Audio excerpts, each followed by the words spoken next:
أنا مريان ثابت، خريجة ألسن. اليوم النهاردة كان جميل، ومستر عمر قدم لنا انفورميشنز كتير تساعدنا في الخطوات الجاية في حياتنا.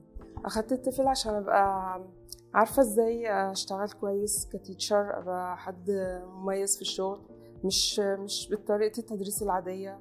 فالطفل أضاف لي كتير يعني.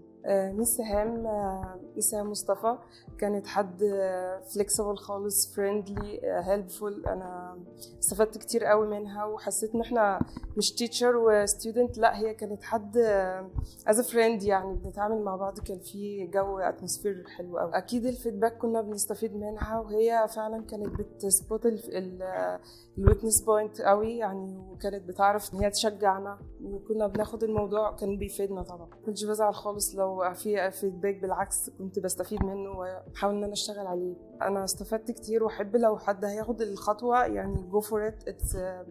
هتبقى different point خالص في حياته، سواء بيشتغل او لسه هياخد الخطوه.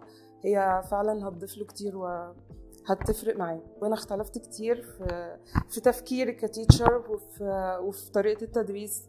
هتفرق جدا يعني. انا بحب اشكر كل التيوترز بتوعي، اللي هو مستر عمر الحوسري ومس سهام طبعا، واستاذ خالد كمان. وبشكر كونسبت كتير على الكورس. كونسبت، اتعلم انجليزي صح.